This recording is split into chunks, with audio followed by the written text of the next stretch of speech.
രുചിയുള്ള നല്ല ഒരു കോഴി ബിരിയാണി ആയാലോ? അതിൻ്റെ ഒരു പ്രത്യേകതയും കൂടെ ഉണ്ട്.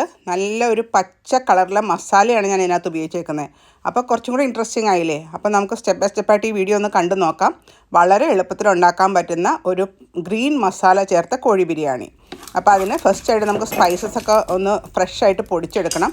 അത് ഞാൻ 3-4 ബേ ലീവ്സ്, 3-4 കറുവാപ്പട്ട, 5-6 ഏലക്കായ, ഗ്രാമ്പൂ, തക്കോലം, പിന്നെ നല്ല ക്രഷ് ചെയ്ത പെപ്പർ, ഇതെല്ലാം ഒന്ന് ലൈറ്റായിട്ടൊന്ന് റോസ്റ്റായിട്ട് വരുമ്പോഴത്തേക്കും നമുക്കതിനകത്തോട്ട് 1 ടേബിൾ സ്പൂൺ പെരിഞ്ചീരകം കൂടെ ആഡ് ചെയ്ത് കൊടുക്കാം. ഇത് നമ്മളിപ്പോൾ ഉണ്ടാക്കുന്ന ബിരിയാണിയിലും കൂടുതൽ മസാലയുണ്ട്. ഇതിൻ്റെ കുറച്ച് നമ്മൾ ബിരിയാണിക്ക് യൂസ് ചെയ്യുന്നുള്ളൂ. അത് നമുക്കിത് ഉണ്ടാക്കി പൊടിച്ച് റോസ്റ്റ് ചെയ്ത് പൊടിച്ച് ഫ്രിഡ്ജിൽ വെക്കാം. ഇനി നമുക്ക് ചതച്ച് ചേർക്കാനായിട്ട് കുറച്ച് പച്ചമുളക്, ഇഞ്ചി, വെളുത്തുള്ളിയൊക്കെ റെഡിയാക്കി വെക്കണം. പിന്നെ നമ്മുടെ ഗ്രീൻ മസാലയ്ക്ക് ഒരു 10-12 അണ്ടിപ്പരിപ്പ് കുതിർത്ത് വെക്കണം. പിന്നെ 2 ടേബിൾ സ്പൂൺ നാളികേരം, ഒരു കെട്ട് മല്ലിയില, പുതിനയില, ഇതെല്ലാമാണ് നമ്മുടെ ഗ്രീൻ മസാലയുടെ മെയിൻ ഇൻഗ്രീഡിയൻറ്റ്. ഇതെല്ലാം കൂടെ അരച്ച് നല്ലൊരു പേസ്റ്റാക്കി നമുക്ക് റെഡിയാക്കി വെക്കാം. ഇനി നമുക്ക് കോഴിക്കഷ്ണം ഒന്ന് മാരിനേറ്റ് ചെയ്യണം. അതിനകത്തോട്ട് നമുക്ക് കുറച്ച് ഉപ്പ്, ഇപ്പോൾ ഞാൻ 1 കിലോ കോഴി വലുതായിട്ട് മുറിച്ചതാണ് എടുത്തേക്കുന്നത്. അതിൻ്റെ കൂടെ 1 ടീസ്പൂൺ നമ്മളിപ്പോൾ റോസ്റ്റ് ചെയ്ത് പൊടിച്ച സ്പൈസസ് പൗഡർ ആഡ് ചെയ്ത് കൊടുക്കാം. അത് കഴിഞ്ഞ് ഇഞ്ചി വെളുത്തുള്ളി പേസ്റ്റ്, ഒരു 2 ടീസ്പൂൺ ഇഞ്ചി വെളുത്തുള്ളി പേസ്റ്റ് ആഡ് ചെയ്ത് കൊടുക്കാം. പിന്നെ ഒരു 1/2 ടീസ്പൂൺ മഞ്ഞൾപ്പൊടി, 1 ടീസ്പൂൺ മല്ലിപ്പൊടി, 1 ടീസ്പൂൺ റെഡ് ചില്ലി പൗഡർ, ഇതെല്ലാം ചേർത്ത് കൊടുക്കാം. അതിനുശേഷം അതിനകത്തോട്ട് നമുക്ക് തൈര്, ഒരു 3 ടേബിൾ സ്പൂൺ തൈരും കൂടെ ആഡ് ചെയ്ത് കൊടുക്കണം. അതാകുമ്പം ആ മീറ്റ് കുറച്ചും കൂടെ സോഫ്റ്റ് ആവാൻ വേണ്ടിയിട്ടാണ് നമ്മൾ തൈര് ആഡ് ചെയ്തിരുന്നത്. ഇതെല്ലാം കൂടെ മാരിനേറ്റ് ചെയ്ത് ഒരു മിനിമം 30 മിനിറ്റെങ്കിലും വെക്കണം. ഒരു ദിവസം ഫ്രിഡ്ജിൽ വെച്ച് യൂസ് ചെയ്താൽ കുറച്ചും കൂടെ നല്ലതാണ്. തലേദിവസം ഇത് മാരിനേറ്റ് ചെയ്ത് ഫ്രിഡ്ജിൽ വെച്ചിട്ട് നമുക്ക് പിറ്റേ ദിവസം ബിരിയാണിക്ക് കറി ഉണ്ടാക്കിയാൽ കുറച്ചും കൂടെ സോഫ്റ്റ് ആവും മീറ്റ്. അപ്പോൾ ഇതെല്ലാം കൂടെ ഞാൻ ഒന്ന് പരട്ടി ഒരു 30 മിനിറ്റ് ഞാനിപ്പോൾ വെക്കാൻ പോവാണ്. ഞാനിപ്പോൾ തന്നെ ഉണ്ടാക്കാൻ വേണ്ടിയിട്ട് 30 മിനിറ്റ് ഇത് വെക്കാം. ഇനി നമുക്ക് റൈസ് കുതിർത്ത് വെക്കണം. 2 ഗ്ലാസ് റൈസാണ് ഞാൻ എടുത്തേക്കുന്നത്. പിന്നെ ഒരു പാനിൽ നമുക്ക് കുറച്ച് നെയ്യ് ഒഴിച്ച് കൊടുത്തിട്ട് അണ്ടിപ്പരിപ്പ് ഇതിൻ്റെ മുകളിൽ നമുക്ക് ഇടാനായിട്ട് ദം ചെയ്യുമ്പോൾ ഇടാൻ വേണ്ടിയിട്ടുള്ള അണ്ടിപ്പരിപ്പ് നമുക്ക് നല്ല ഗോൾഡൻ ബ്രൗൺ ആവുന്നവരെ ആ നെയ്യിൽ മൂപ്പിച്ചെടുക്കണം. നെയ്യ് തന്നെ ഉണ്ടാക്കുന്നതാണ് നല്ല ടേസ്റ്റ് കിട്ടുന്നത്. അപ്പോൾ നെയ്യിൽ അണ്ടിപ്പരിപ്പ് അപ്പോൾ അതേ ലൈറ്റ് ചെറിയൊരു ബ്രൗൺ ആയാൽ മതി. അപ്പോൾ തന്നെ അടുപ്പ് ഓഫ് ചെയ്യണം. പിന്നെ ആ നെയ്യിൻ്റെ ചൂടിൽ തന്നെ അതൊന്നും കൂടെ നല്ല ബ്രൗൺ ആവും. പിന്നെ നമുക്ക് വേറൊരു പാനിൽ നമുക്ക് സവോള, ഒരു 6 സവോള വേണം 1 കിലോ ചിക്കൻ പീസസിന്. അപ്പോൾ നമ്മളത് 2-3 സ്റ്റെപ്പ് അല്ലെങ്കിൽ 2 പ്രാവശ്യമായിട്ട് അത് എണ്ണയിൽ നമുക്ക് വറുത്ത് നല്ല ഗോൾഡൻ ബ്രൗൺ ആവുന്നവരെ വറുത്തെടുക്കണം. അതൊരു സൈഡിൽ വറുത്തുകൊണ്ടിരിക്കുന്ന സമയത്ത് തന്നെ നമുക്ക് ഇപ്പുറത്ത് അടുപ്പിൽ അരി വേവിക്കാനായിട്ട് വെക്കാം.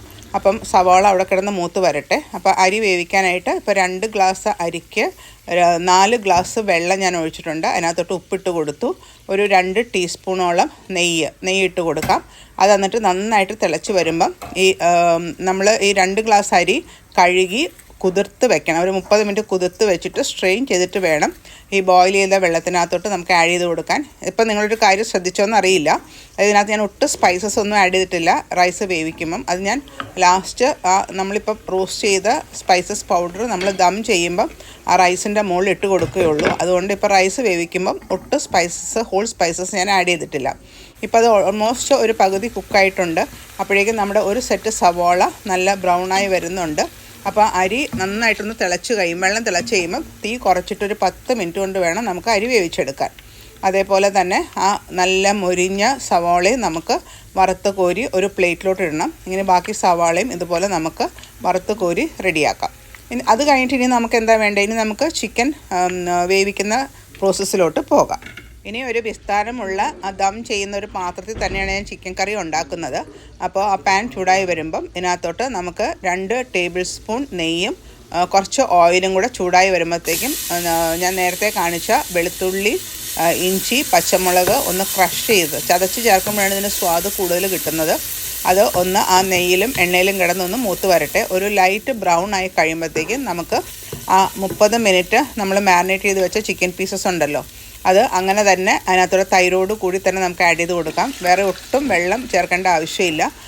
അത് തിളച്ച് വരുമ്പോഴത്തേക്കും ചിക്കനിൽ നിന്ന് തന്നെ വെള്ളം ഇറങ്ങിക്കോളും. ആ വെള്ളത്തിൽ അത് നന്നായിട്ട് വെന്ത് കിട്ടിക്കോളും. അപ്പോൾ നമുക്ക് മിക്സ് ചെയ്ത് യോജിപ്പിച്ചിട്ട് മൂടി വെച്ച് ഒരു 10 മിനിറ്റ് നമുക്ക് ആദ്യം വേവിക്കണം. അപ്പോൾ അതെല്ലാം കൂടെ ഞാൻ യോജിപ്പിച്ചിട്ടുണ്ട്. എന്നിട്ട് മൂടി വെച്ച് ഒരു 10 മിനിറ്റോളം ഇപ്പോൾ ആയിട്ടുണ്ട്. ആ ഇറച്ചി കഷ്ണങ്ങളൊക്കെ ഒരു പകുതി വേവായിട്ടുണ്ട്. എന്നിട്ട് വേണം ഇപ്പോൾ നമുക്ക് ആ ഗ്രീൻ മസാല നമുക്ക് ആഡ് ചെയ്ത് കൊടുക്കാം. മല്ലിയിലയും പുതിനയിലയും അണ്ടിപ്പരിപ്പും തേങ്ങ അരച്ചും കൂടെ ഇട്ട് കൊടുത്തിട്ട് ഇനി ഈ മസാലയിൽ കിടന്ന് ഒന്നും കൂടെ ചിക്കൻ പീസസ് വെന്ത് കിട്ടണം.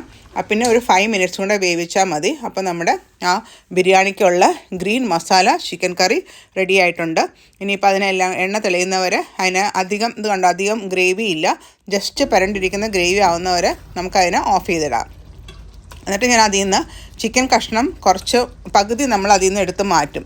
അതായത് ദം ചെയ്യാൻ വേണ്ടിയിട്ട് മുകളിൽ അടുത്ത ലെയർ ഇടാൻ വേണ്ടിയിട്ട് പകുതി ചിക്കൻ പീസസും കുറച്ച് ഗ്രേവി നമ്മൾ അതിനകത്തോട്ട് മാറ്റിയിട്ട് നമ്മൾ അതിനകത്തോട്ട് ബാക്കി ആ സവാള വറുത്തത് ആ കറിയുടെ മുകളിൽ ഇട്ട് കൊടുക്കാം. ഞാൻ ആ അടുപ്പ് ഓഫ് ചെയ്തിട്ടില്ല, സിമ്മിലാണ് ഇട്ടേക്കുന്നത്. ആ സിമ്മിൽ തന്നെ കിടന്ന് അത് ദമ്മായി വന്നോളും. നമ്മളിത് ലെയർ ചെയ്ത് കഴിയുമ്പോഴത്തേക്ക് ദമ്മായി വന്നോളും. അതിൻ്റെ മുകളിലോട്ട് നമുക്ക് ഒരു ലെയർ റൈസ്, ഏകദേശം ഒരു പകുതി നമ്മളിപ്പോൾ കുക്ക് ചെയ്ത് വെച്ച റൈസിൻ്റെ പകുതി ഭാഗത്തോളം നമുക്ക് ഇട്ട് കൊടുക്കാം.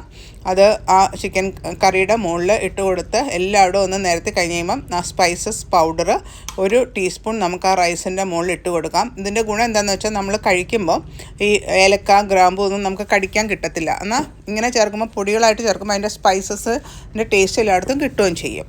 ഇപ്പോൾ ഒരു ലെയർ നമ്മൾ റൈസ് ഇട്ട് കഴിഞ്ഞു. അതിൻ്റെ മുകളിൽ നമ്മൾ മാറ്റി വെച്ചിരുന്ന ബാക്കി ചിക്കൻ പീസസും ഇത് തന്നെ പ്രോസസ്സ് റിപ്പീറ്റ് ചെയ്യുക. ഉള്ളി വറുത്തതും ഇട്ട് കൊടുക്കുക. ഇനി അതിൻ്റെ മുകളിൽ ബാക്കി ലെയർ റൈസും കൂടെ ഇട്ട് കൊടുക്കാം.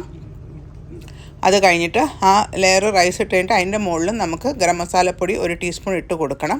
അതിന് ശേഷം അതിൻ്റെ മുകളിൽ നമുക്ക് ആ വറുത്ത് വെച്ച അണ്ടിപ്പരിപ്പ്, നെയ്യിൽ വറുത്ത് വെച്ച അണ്ടിപ്പരിപ്പ് അതിൻ്റെ മുകളിൽ ഇട്ട് കൊടുക്കാം. അപ്പോൾ ആ നെയ്യ് കുറച്ച് അതിനകത്ത് ഒഴിച്ചു കൊടുക്കണം, ആ അണ്ടിപ്പരിപ്പിൻ്റെ കൂടെ തന്നെ.